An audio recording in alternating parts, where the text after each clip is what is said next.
जय श्रीकृष्ण, जय श्रीराम, जय. आपण पाहत आहोत की आज आपल्या धुळे शहरामध्ये उन्हाचा पारा जवळजवळ 42 अंशाच्या वरती गेलेला आहे. आणि अशा परिस्थितीमध्ये आपल्या सनातन हिंदू धर्मामध्ये आपली गोमाता, ज्या गोमातेमध्ये आपण 33 कोटी देवांचा वास आहे असं आपण मानतो, अशा गोमातेला उन्हाळ्यामध्ये पाण्यापासून खूप वणवण होते. आपण ते पाहतो की गोमातेला अक्षरशः गटार असेल किंवा घाण सेफ्टी टँकच्या बाहेर जे पाणी आउटलेटचं पाणी असतं अशा ठिकाणी आपण आपल्या गोमातेला पाणी पिताना पाहतो.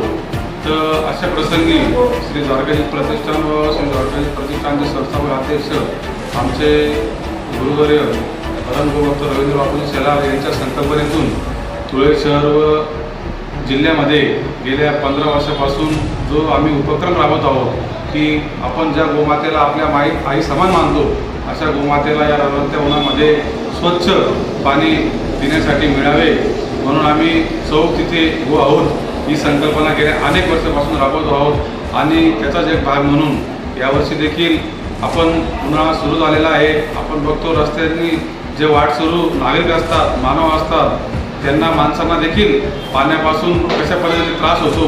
तर जी आपली गोमाता आहे ती बोलू नाही शकत, पण तिची वेदना आपण नक्कीच समजू शकतो व त्या वेदनांवर कायमस्वरूपी उपाय म्हणून आम्ही या ठिकाणी एक छोटासा प्रयत्न करत आहोत. आणि यावर्षी देखील उन्हाळा सुरू झालेला आहे. आम्ही जवळजवळ 101 गो आहोत वाटपचा संकल्प या ठिकाणी घेतलेला आहे. आणि आज रोजी जो गो आहोत वाटपचा शुभारंभ आम्ही आमचे जनसंघाचे ज्येष्ठ मार्गदर्शक आदरणीय नानासाहेब जोशी व परिसरातील ज्येष्ठ नागरिकांच्या हस्ते या ठिकाणी शुभारंभ केलेला आहे. जय श्रीकृष्ण, जय गोमाता.